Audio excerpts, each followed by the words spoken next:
Live from Studio 5 on Michigan Avenue, this is the NBC 5 News at 4:30. A community suffers a devastating loss again. For the second time, a young man from the same suburban neighborhood is killed in the war in Iraq. A first for Chicago, a groundbreaking for a Walmart store, why a group of protesters thinks it will hurt their community. And treacherous rain out west. We show you the damage and the dangerous conditions caused by the heavy rain out that way. Hello, everyone. I'm Nasita Kwan. And I'm Marion Brooks. We'll get to the top stories in just a moment. First, we're going to Brent Miller live on the plaza with a look at today's weather. Hey, Brent, a little brisk today. A little brisk, temperatures in the 30s, Marion and Nasita. But you know what? Look, we saw a storm system over the weekend that sort of fell apart on us. Didn't really amount to that much. And here's what's coming now. We have some light snow showers to the west that'll be working their way ever so slowly towards Chicago. So you'll see some of those moving in, and really not a lot to those either. 36 current temperature you see in Alsip, and many of our WeatherNet 5 sites you can pick up on our website, NBC5.com. 34 in Algonquin. Complete look at the forecast for the week ahead. That's coming up in the weather segment. For now, outside Studio 5, I'm Brent Miller. Back inside you, Nasita. Thanks, Brent. Devastating news for a South suburban family also brings heartache to the community for a second time. A Marine from Tinley Park is killed in Iraq, and he is the second Marine from that town to be killed in the war. NBC5's Dick Johnson joins us with the story. Nasita, he is 21-year-old Kevin Clark, among the pride of Andrew High School in Tinley Park, where he was an active athlete, the focus of a loving, patriotic, and proud family. It is the second time in a year the citizens there have had to ponder whether this war is worth it. This time, it is the family in this house who is grieving. Their flag at half-staff, their 21-year-old Kevin suddenly gone forever, even when it seems just yesterday that he was riding this bike around the neighborhood. And even when this town of Tinley Park has already sacrificed for this war, the family in this house lost their 27-year-old Michael. Michael Sutter is already being honored here at the VFW Hall in Tinley Park for his death in Iraq a little over a year ago when he was defusing a bomb. The veterans here took news of another fallen soldier from their town quite hard. I'm a Vietnam vet, and we lost 58,000 in that war. And anytime we lose a veteran, it grabs me to the point, why is it worth it and everything else. I think the war is worth it, But you keep asking those questions every time it happens. Yes, because, a life is a life. It is, of course, even more difficult when it involves the kid next door. When Kevin was a little boy, about 10, 11 years old, when we met him, he used to come over all the time, shovel the snow, help my wife with the groceries when I wasn't around. He's a good young man, real good young man. It's a terrible loss. The same town, same elementary school, same high school, and for this longtime village trustee and retired Army general, the same resolve that this town's boys did not die in vain. It's clearly tragic. How many ways can you say hero? And that's what those folks are. But so are their parents, and so are their loved ones and their wives, almost harder at times than the combatant themselves. The Village Council, the VFW, the American Legion are already making sure Kevin is well remembered. Many of the active members of those groups are Vietnam vets, and they've never forgotten the days when few people wanted to remember them. Dick Johnson, NBC 5 News. Thank you so much for that story, Dick. And in Iraq today, insurgents are stepping up bombings and attacks. In the northern part of the country in Mosul, a senior Iraqi police official was gunned down by insurgents. Also just west of Baghdad in Ramadi, the U.S. Marines are continuing to conduct targeted raids at suspected insurgent safe houses. Now to the western suburbs, where an explosion rocks an industrial park. It happened on Westwood Avenue in Addison this morning. We're told an employee at Brand X-Ray was changing a combustible gas tank when it ignited. That person was burned, though the extent of injuries isn't known yet. The area was evacuated for a short time, but has since been reopened. 2 Chicago police officers are out of the hospital after surviving a shootout on the west side overnight. Police first stopped a van driving without lights near the 1900 block of North Lawndale. That was around midnight. The driver reportedly got out and just started fighting with the police. Witnesses say they heard 30 or 40 shots fired. Officers say some equipment saved their lives. Our offender pulls a semi-automatic pistol at that point, starts firing at the officers. The officers return fire. Had 2 officers that were shot. Neither officer is in serious condition. The suspect was critically wounded. Both officers have been released from the hospital. And another officer is in stable condition tonight. Yesterday, 43-year-old William Martinez was shot by his wife, Valerie, outside of a restaurant in Rogers Park. Valerie, who is also a police officer, then shot and killed herself. Tonight, William Martinez is listed in critical but stable condition, and there's no word yet on exactly what caused Valerie Martinez to begin shooting. Police say charges against a speeding driver are pending tonight after he allegedly caused an accident that left one person dead and 2 others seriously hurt. The 19-year-old driver had allegedly been drinking and was speeding up the 5400 block of North Kedzie when he tried to pass another car, lost control, and slammed into a light pole. His passenger, 21-year-old Oraha Yukama, was killed and 2 other women were hurt, one of them critically. The driver has minor injuries. President Bush is on his fence-mending trip to Europe. In Belgium today, Mr. Bush told our allies that no power on earth will divide the United States and Europe. NBC's Steve Handelsman is live in the White House with more from the White House. Steve? Good afternoon.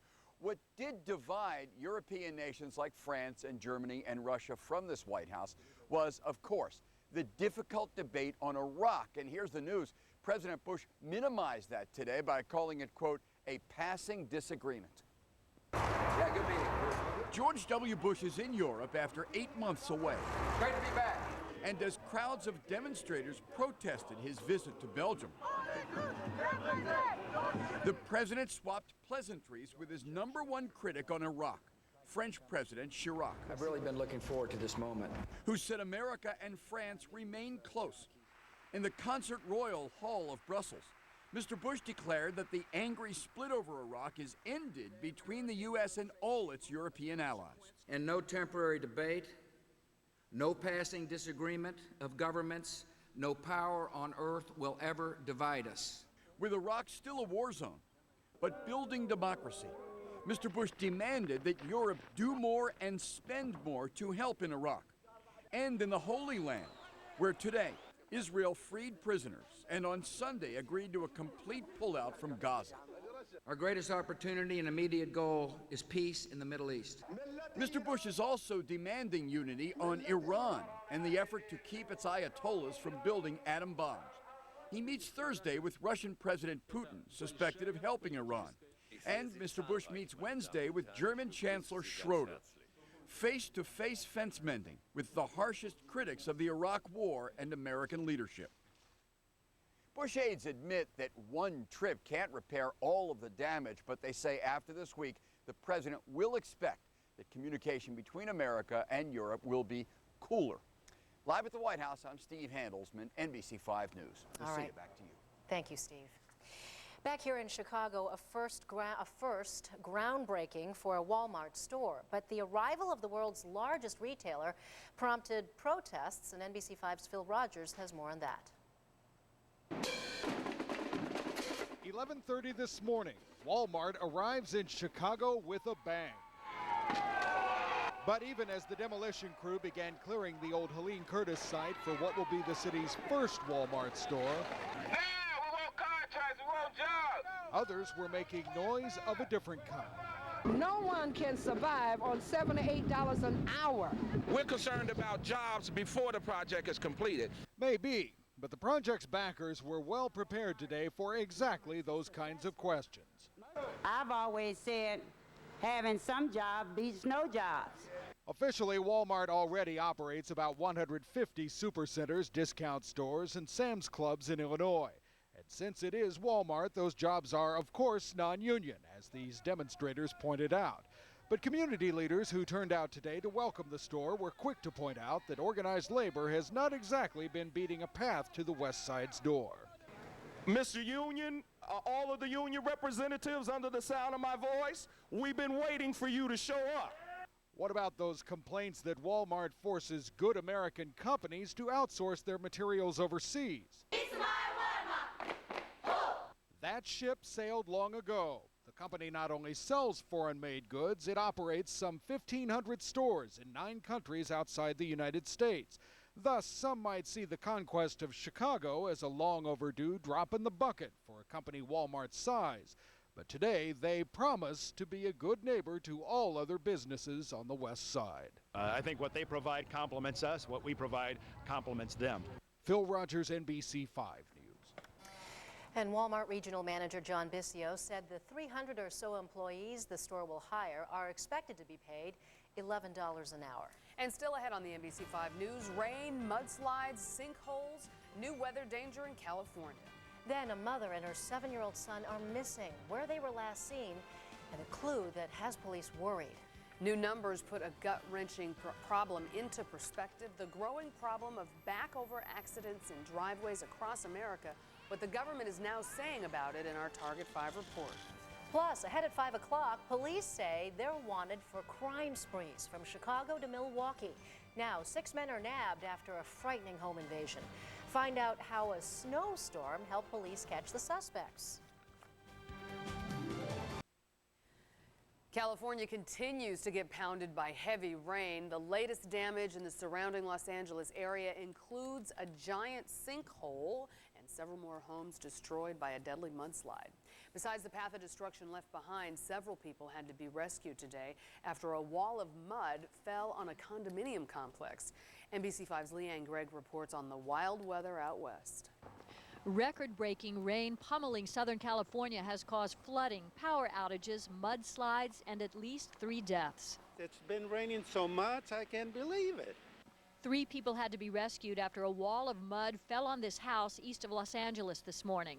The rain also triggered a mudslide that buried a 63-year-old man in his home while he slept.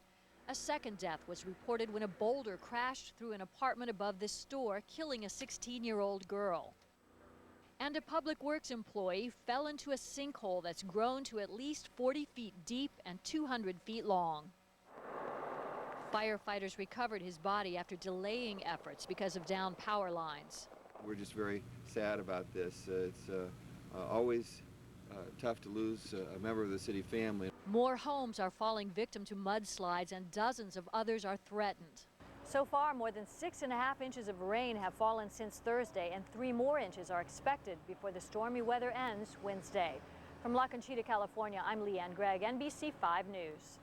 And also in La Conchita, where 10 people were killed in mudslides last month. Geologists say the soil is still unstable and just a matter of time before there is another one there. An Amber Alert has been issued for a missing pregnant woman and her 7-year-old son.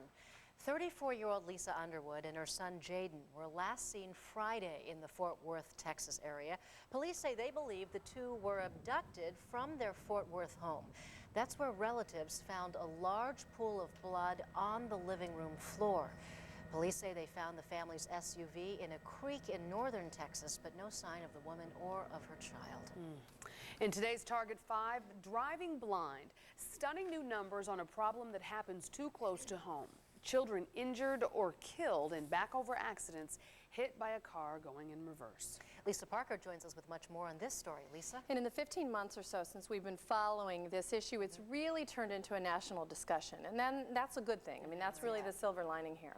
When Target 5 first looked at this issue almost 2 years ago, we were dealing with little-known statistics. People who heard the numbers for the first time simply thought those numbers had to be wrong.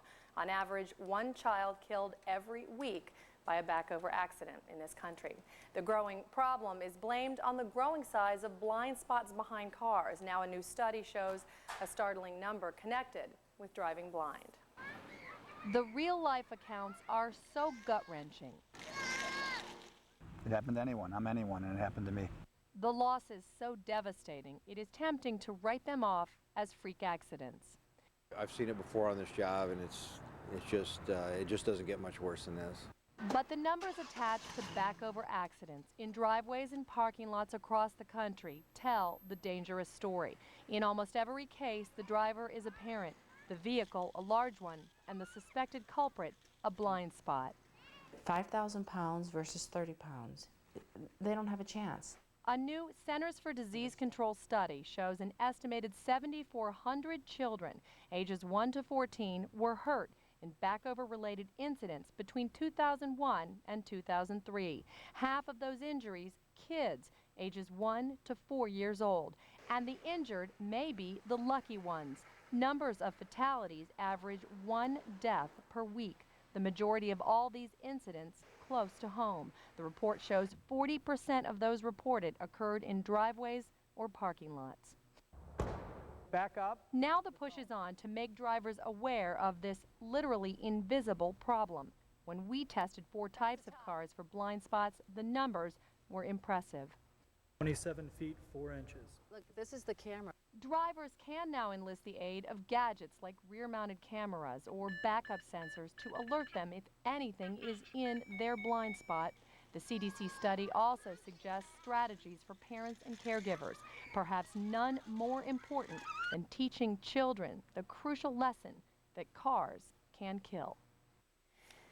Break down the numbers and you have about 2,500 non-deadly backover injuries every year. The CDC study also suggests some environmental remedies such as fencing driveways off from the rest of the yard or redesigning driveways to be circular, which would eliminate the need to back out. So far this year, there are now 9 known fatalities caused by backover accidents, which is a real downer for the people tracking these numbers because the numbers are right on track with 1 a week. But the good news is when we started looking at this, there was no governmental agency involved because most of these incidents happen on private property and driveways. Look who's involved. Right, and that's great because that could lead to car manufacturers, you know, forced or made to, or at least look at putting sensors behind their cars. That's part of it. They are. You're right. It's a big part of the dialogue now, which is good. Yeah. Good stuff. Thank you, Lisa. You're welcome. Nisida's got help. And now to Healthwatch. Could migraine headaches be linked to heart disease and strokes? Researchers in Holland say many migraine sufferers have higher than normal risk factors for cardiovascular disease and for stroke. And people with migraines appear twice as likely to have had parents with heart attacks. Doctors don't know why there's a connection, but they say it's strongest among migraine patients who have a slight hallucination called an aura before the headache. The study is in the Journal of the American Academy of Neurology. And speaking of risks, men may be able to lower the risk of getting Parkinson's disease with exercise. Harvard researchers found men who exercise the most are 50% less likely to get the debilitating nerve disorder than men who are couch potatoes. But for some unknown reason, exercise does not appear to lower the risk of Parkinson's disease in women. The study is in tomorrow's Journal of Neurology. And finally, surgeons at the Mayo Clinic say gastric bypass operations aren't just for young and middle-aged adults. The doctors say obese patients over 60 who have the operation lose about the same amount of weight as patients younger than 60. And both groups of patients also lowered their risks for obesity-related diseases like hypertension and diabetes. That study is in this week's Archives of Surgery. And today's Healthwatch information is, of course, also available on our website at NBC5.com. And now let's go back to Marion. All right, thank you, Nisida. It is a winter wonderland with a bright splash of color in New York City. This is Central Park, all covered in snow, the perfect white backdrop for the 7,500 Orange Gates, the art exhibit that snakes through the huge park. The New York City area is expected to get as much, I should say, as 8 inches of snow just today. And apparently a lot of people they're expecting to come to New York just to see that exhibit. I know. I had a couple friends who went and said it was amazing. You really do have to see it in person. Yet another thing to put in the list to do. But soon. Very soon. It's not lasting past the winter. I know. Yep, that's the truth. Brant Miller? I can't imagine going to New York to see 8 inches of snow, so it has to be the exhibit. You know, here's what's happening in Chicago this afternoon. Pretty quiet afternoon. Here's a look at our pinpoint radar information. You see some spotty snow showers and some mixed precipitation to our west. That will get here tonight. Light snow showers, no big accumulation out of this. Look at the temperatures. 37. DeKalb at 33, a little cooler in the western suburbs, 38 degrees at Stagg Elementary School. Here's what we expect to have happen tomorrow. That's what the sky is going to look like. Cloudy skies with some light snow showers. And that's our story. Mostly cloudy conditions continue. There have been a few attempts at a break in the cloud cover this afternoon, but for the most part, the clouds are here to stay. And a chance of some light snow showers. No large accumulation with this system. Give you an idea what's happening here with the temperatures. 36 at O'Hare this hour, 37 in Springfield. Average temperature for this date should be in the middle 30s, so we're right about where we should be. Wind chill's relatively light. It makes it feel like it's 30 degrees with the winds out of the northwest. Here's our satellite radar composite. You see that storm system on the west coast. Let's pay attention to what's happening close to us. Cloud cover and that little snow system to our west, a weak little disturbance that's working its way toward us. You can see it here represented by the shades of green across Wisconsin, just nudging northeast Illinois as we get into Tuesday, tomorrow, and then Wednesday looks like sunshine, and off to the left-hand side of the screen, that's the next system that comes in here on Thursday with another chance for some light snow. Temperatures, nothing warm this week. Everything stays on the cold side. 26 the low temperature tonight. Tomorrow's high climbs to 34. It's warm almost everywhere else. Here's what to expect tonight. 26, mostly cloudy, a chance for some light snow showers. Same thing again tomorrow morning. Expect temperatures around 28, mostly cloudy, for a chance of light snow showers. You want to bet me a buck I don't say the same forecast for tomorrow afternoon? Here we go. Mostly cloudy, chance of light snow showers, and 34. More of the same old, same old. Here's the outlook for the next 5 days. Wednesday, sunshine, below average temperatures, 32. Thursday, light snow develops again. Friday, some flurries around. At this point, that all-important Saturday forecast, temperatures around 31 degrees with partly cloudy to partly sunny skies. For now, it's not bad outside Studio 5 on Michigan Avenue. We'll update the forecast again coming up at 5 o'clock. Back inside of you, Mary and Nacita. All right, thank you, Brent. An average winter day. Not too bad. Still ahead, a scandal involving 2 zoo caretakers and one of the most famous gorillas in the world. And this is President's Day, and today our NBC5 Daily Herald web question asks, would you want your child to grow up to be president? We ask you to log on to NBC5.com with your vote. We'll have results at 6. A bizarre sexual discrimination suit out of California with a gorilla at the center. 2 workers claim they were fired because they refused to strip for a famous gorilla. The caretakers of Coco, the famous sign language speaking gorilla, are suing their former bosses, claiming they were asked to strip for the enjoyment of Coco. They reportedly never stripped and are now seeking more than $1 million in damages. A lawyer for the Gorilla Foundation denies these allegations. It doesn't seem like that would be part of your animal caretaking education. No, I can't imagine that it would be. Okay, well, we'll have to hear more about that. News stories next at 5, right, Don?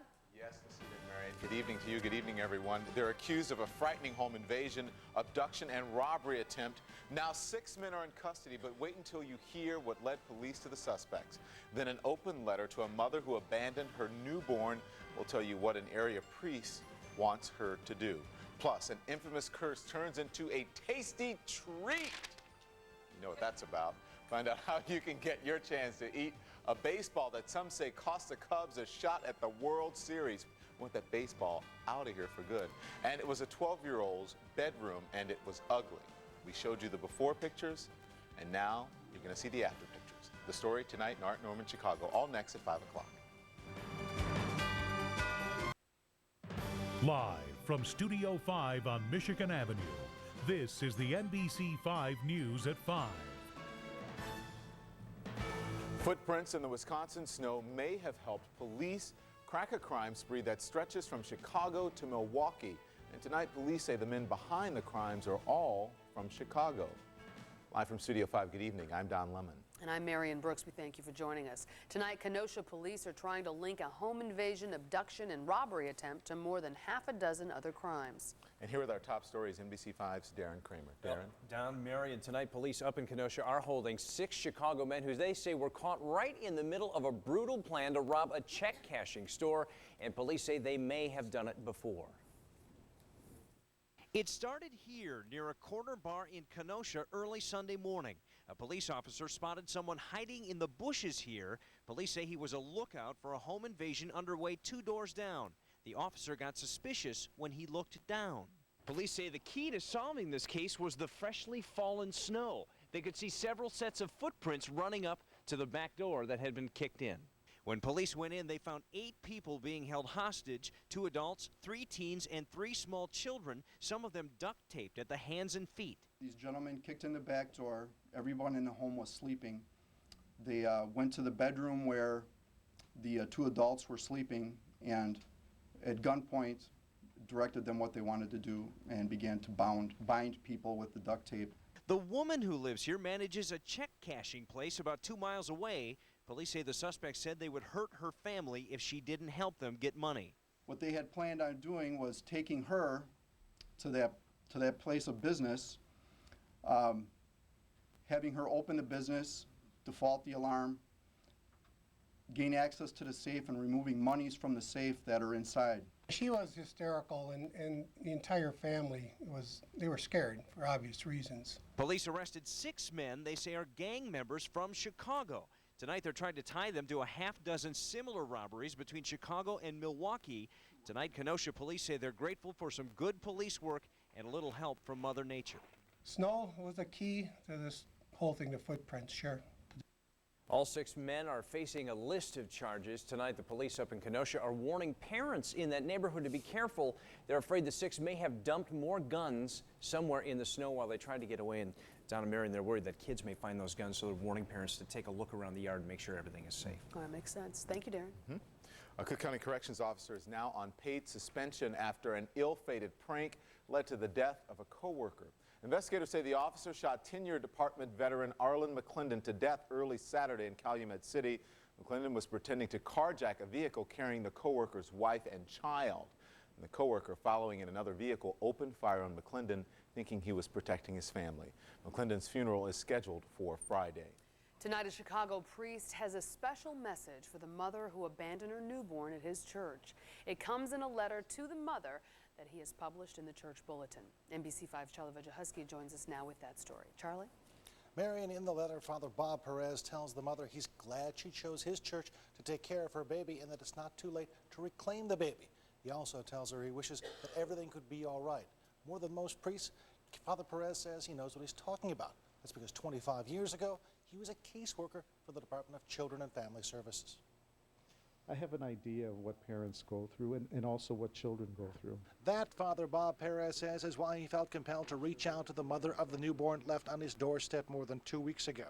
He's written an open letter in the church bulletin, both in English and in Spanish, in hopes the young woman might see it. To let her know that that the baby was doing well, and to let her know also that it's not too late to take him back if she has second thoughts. Christened Michael Joseph after St. Michael's Catholic Church, the baby was found just inside the front doors before the noon mass. Apparently the mother had the wherewithal to, bring the child into church and into a warm spot, and knowing that, there'd be a lot of people around Sunday morning. The boy was taken to Advocate Trinity Hospital, where doctors say he's doing well. The baby was pink and crying and had a good heart rate. Already, both the church and the Department of Children and Family Services say they've had numerous offers to adopt the infant, but Father Perez says it's important that the mother and the child have a chance together. There's nothing more natural than a mother-child bond. And I think that Michael Joseph has a right to be with his mother, with his family, if that's at all possible. If not, he says he's willing to find whatever help the woman needs. The pastor here says he would like to see state laws changed to include places of worship like this one as acceptable places to drop off a newborn child. It's not just me. There are, this whole community at St. Michael's is trying to reach out to her and let her know that we stand ready to help her in any way we can. Although the Illinois Newborn Protection Act is set to expire in July of 2007, its renewal is almost certain. One bill passed the Illinois House last week, and it's scheduled for vote in the Senate on Wednesday. Marion? All right, thank you, Charlie. A new $3 million effort by the state of Illinois is designed to help more legal immigrants become U.S. citizens. The money will go to 48 private agencies to provide citizenship classes and legal aid as part of the New Americans Initiative. It will include television ads in Spanish, Polish, Chinese, and Korean, which promote the benefits of becoming a citizen. It includes freedom of having real choices and a real chance to make the lives we want for our families and for ourselves. The initiative will hold its first workshops Saturday in Chicago, Arlington Heights, Aurora, Joliet, Waukegan, and West Chicago. Chicago's James R. Thompson Center is home to a week-long display of Illinois state flags flown by soldiers on duty in the world's hotspots. Lieutenant Governor Pat Quinn opened the exhibit to the public today. The flags were proudly flown in Iraq, Afghanistan, and Kosovo. Quinn says we sent Illinois soldiers state flags so they could have a piece of home while they served their country. Well, you know there's nothing a diehard fan will do for their team, especially Cubs fans. Today, some fans are proving it by eating what's left of the Bartman baseball, an infamous Cubs foul ball, which some say cost the team a chance at the World Series, is now living on in fans' bellies. Here's NBC5's Zoraida Samblin. Remember this fateful moment? How did the ball go from there to inside this pot? Mix it in spaghetti sauce so that Cub fans could participate, eat it, and within a day or two the curse is supposed to be eliminated. That's right. Early this morning at Harry Carey's restaurant, pulverized remains of the Bartman ball were mixed into spaghetti sauce and served to the public. And everyone that eats it really likes it, and I have tried it, and it's darn good. So they had the Bartman ball and the spaghetti sauce, and I couldn't say no. I don't know if they got rid of the curse, but they really enhanced the food. It's got a great taste to it. Plenty of thought was given to this plate of spaghetti. They consulted a nutritionist, a microbiologist, a chemist, and even a DNA expert. We know that the curse is in the sauce. We know that the sauce is going to get processed by the Cub spirit, and that that's it. The curse will be lifted. But not everyone agrees. Like we're crucifying this guy for what he did. I don't think that, I think we're kind of carrying a little bit too far. I'm sure it's not going to work. The jinx is still going to be, I'm a big Sox fan, so. Oh, no! There's only one way to find out. 42 days to the Cubs opener. Zoraida Sambalin, NBC5 News. Thank you very much, Zoraida. For the next 4 days, all proceeds from the sale of the spaghetti will benefit the Juvenile Diabetes Foundation in honor of Ron Santo. That's a nice cause. Don't know if I'd want to be eating no ball and some spaghetti sauce. I'm glad it tasted good, though, you know? Okay. Anyway, a fire destroys a pre-Civil War mansion, but was it set deliberately? Find out why investigators can't solve the mystery just yet. Then a 12-year-old had everything going for him. At school, he produced A's, but at home, his room was just ugly. Now, after 3 months, his room has been turned into a winner. We'll show you how in Art Norman, Chicago, coming up a little bit later. Plus, find out how 2 couples have gotten their money's worth from a Hallmark card. And I'm Brant Miller outside Studio 5. It's comfortable this afternoon. Temperatures in the middle 30s. Got some light snow on the way. You can see it here at our pinpoint radar information out across Iowa. Will it amount to much? We'll answer that and give you an idea what the temperature is going to be tonight and tomorrow. Right now, we're in the mid to upper 30s across Chicagoland. The complete forecast in the weather segment. That's lying straight ahead here on NBC5. Investigators have not been able to get inside the ruins of a suspicious fire in suburban Lamont. This was a scene Saturday morning. A fire destroyed the historic pre-Civil War house at the center of a development debate. Neighbors wanted it declared a landmark because it once served as a stop on the Underground Railroad, but a developer wanted to build 250 homes at this site. So far, damage has kept investigators out of the building. An architect who had a big influence on Chicago's skyline has now died. John Turley passed away over the weekend from complications from Parkinson's disease. Turley helped design the Sears Tower as well as the John Hancock Center. He moved to Chicago in the 1950s to study architecture and eventually became a partner of the firm Skidmore, Owings & Merrill. John Turley was 79 years old. And some Chicagoans spent this President's Day remembering our nation's history. The Chicago Historical Society put on an interactive exhibit this afternoon. Actors dressed up like Abraham Lincoln and Mary Todd Lincoln and gave a history lesson. 40 other presidents and their wives were also represented. That makes more sense. So, would you want your child to grow up to be president? Log on to NBC5.com with your vote, and we'll have results for you tonight at 6 o'clock. I'm not sure about that one. That's a toughie. It's a lot of work. I think I would support my child in anything he or she wanted to do, but I wouldn't encourage him to be president. Let's see what you think. Well, they made a 12-year-old Southside Boys Day. Find out who turned his eyesore of a bedroom into a functional room. The before and after pictures that we've already kind of shown you a little bit in Art Norman, Chicago. Then all these people stood in lines for hours. We'll tell you what drew this huge crowd. And here is a look at our tollway camera at I-90 and River Road Plaza. Whoa, that is a parking lot. If you'd like to receive tollway alerts specific to your routes, go to NBC5.com's traffic page and sign up. And here's tonight's travel times home as well. Well, several months ago, Art Norman introduced you to a 12-year-old Southside boy who won a big contest. His name is Gregory Sampson, and he won the Ugly Room Makeover contest at the Polish Expo. And tonight, after 3 months' labor by local Polish contractors, the results are in. Let's hope they're good. Yeah, and Art Norman has the young man's story. You know, it's fantastic, as a matter of fact, Marion and Don. You're not going to believe these before and after pictures, and it all started with a dare. The sister of the 12-year-old Chicago boy took a photo of her brother's ugly room, not filthy, but ugly.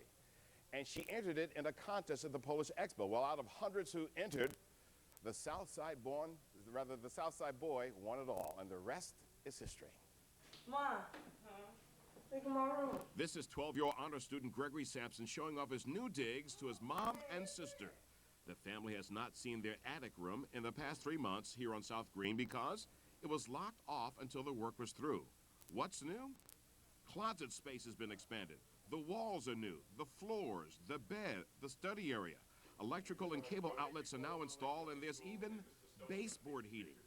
All of this was installed by some of the more than 7,000 members of the Polish Contractors Association.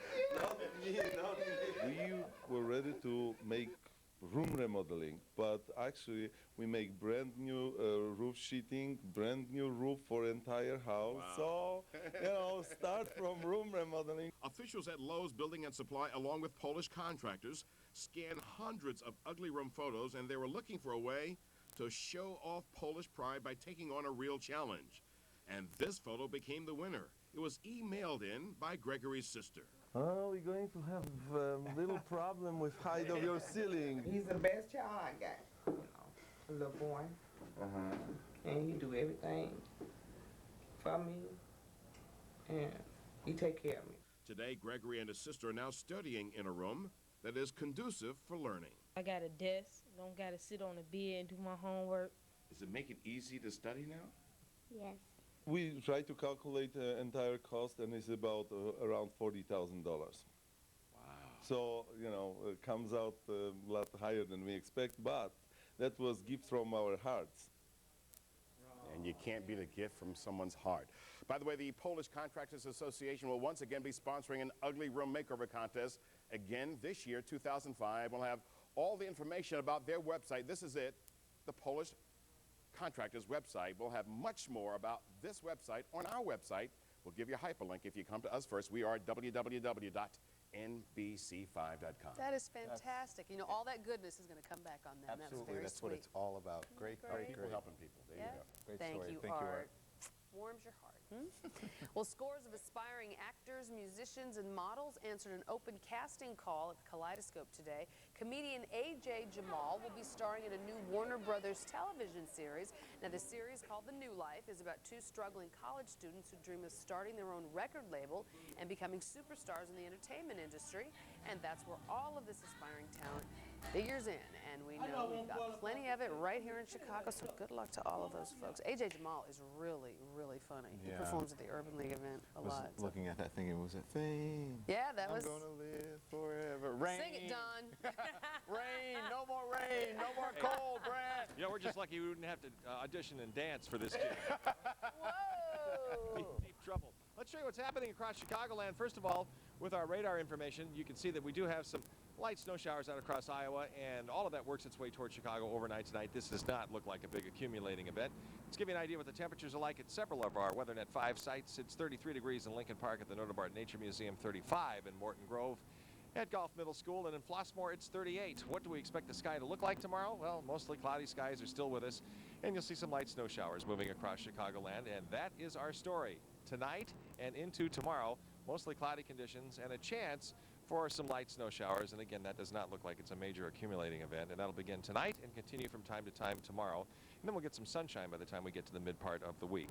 As far as the temperatures, current reading at O'Hare is 36, 37 in Springfield. The wind chill values with northwest winds around 5 to 10 miles per hour make it feel like it is 30 degrees tonight. No terribly cold temperatures, nothing comfortably warm. Here's the big storm system on the west coast that hammers California. Let's slide back toward the Midwest, and you can see the weak little system that's out to the west that will move through here tonight and into tomorrow with some light snow showers for Chicago. Computer model Stormcast gives you an idea, shows you that little system sliding through tonight and tomorrow, and then a little break. Wind up with sunshine on Wednesday. Cold temperatures, though, only lower 30s, and off to the left-hand side of the screen, that's that next system that slides in here on Thursday, and that'll give us a chance for some light snow showers. Temperatures, you see the green, that's the comfortable stuff well south of Chicago, so we stay on the colder than average side. 26 the low tonight, tomorrow 34. And here's the forecast from NBC5. Look for temperatures tonight to drop to the middle 20s, mostly cloudy, a chance for some light snow. Same sort of thing tomorrow morning. Look for mid to upper 20s, mostly cloudy, a chance of light snow. Sunrise at 6:37. And then for tomorrow afternoon, look for temperatures around 34, mostly cloudy, a chance of light snow showers. Sunset at 5:34. And the outlook for the next several days: Wednesday, sunshine, 32. We should be in the middle 30s. Thursday, some light snow around. Flurries lingering on Friday. At this point, and the focus is always on Saturday.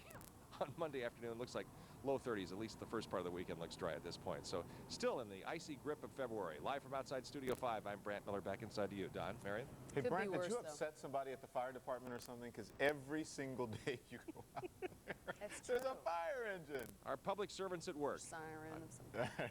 They're hard at work. That's what it is. The weather's not cooperating in Arizona, but I'm not going to feel sorry for Ryan Baker because it's warm there, right? That's right. He'll be next in sports.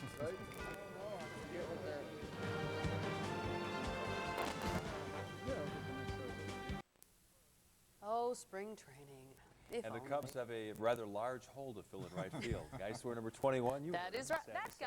We keep saying we're not going to talk about him. We always do. Jeremy Burnitz is a 12-year Major League veteran and former All-Star. He probably won't feel any extra pressure trying to replace Sammy Sosa in right field. Let's go live to Mesa, Arizona, bring in NBC5's Ryan Baker. Ryan, how you doing today? I'm doing great, Mark. And you know, if we didn't know before that Sammy Sosa was gone, we certainly do now. When Cubs position players reported to Mesa today, it was absolutely quiet, something we're not used to, certainly when Sammy Sosa was here. You mentioned Jeremy Burnitz. He did arrive with the position players. And number 3 is trying to help Cubs fans forget all about number 21. Good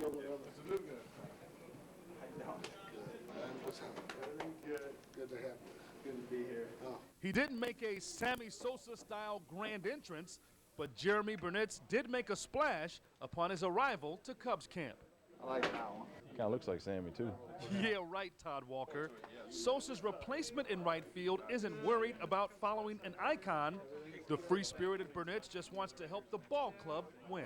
I obviously know the history and know all about Sammy, and he performed, you know, he was unbelievable here, right? So all I look at it is that I'm the replacement, and hopefully the team excels. So I've hit plenty of home runs, not as many as Sammy, and never will, but have achieved some of that stuff. But I'm not really too worried about that or any comparisons. I put plenty of pressure on myself. The best way to fit in is to play well on a good team, you know.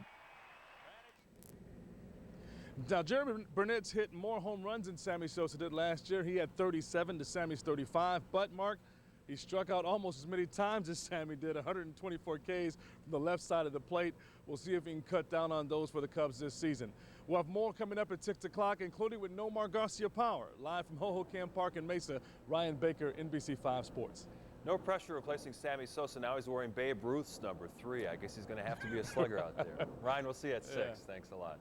The White Sox new second baseman reporting with the rest of the position players in Tucson. Tadahito Iguchi sharing his thoughts with a rather sizable Japanese media contingent. Iguchi doesn't speak much English, which means he'll probably spend a lot of time with his teammate, Shingo Takatsu. Having Shingo here is like having Duque to Contreras, for Contreras. I think they help each other, and they know each other for a long time, and hopefully that help our team to get better. 12 straight weeks now for the Fighting Illini as the #1 team in the country, a perfect 27-0. D. Brown, the Big Ten's Player of the Week. The junior guard from Proviso East, very excited about the prospect of wrapping up the Big Ten title with 2 more wins. Look past all the 27-0, undefeated, all that. You know what I mean? We do happen, anything happen during the season when you don't go undefeated, we still can say we won a Big Ten championship outright. I had a great, just continue to try to have a great year and accomplish all our goals. Illinois hosts Northwestern on Wednesday. Then they get the weekend off. Bruce Weber's going to give them some time to themselves. They kind of need it. The pressure's building. I'm sure it is. They've been doing a great job. All right, thanks, Ski. Thanks. We have some breaking news to report right now. We want to go to Mike Lorber in Sky 5 in Elburn over a truck versus car accident there. Mike? One person has been injured in this accident involving a truck that jackknifed, and that car you see completely lost control, went up on the sidewalk almost into the front door of the Napa Auto Parts. Again, one person injured, no serious injuries here. Right now they are clearing traffic up that is temporarily shut down at northbound Route 47, a 1-block reroute around the area. We're live over Elburn. I'm Mike Lorber in Sky 5. Thank you, Mike. Thank you, sir. They care to send the very best again and again and again and again. And we'll explain. And again.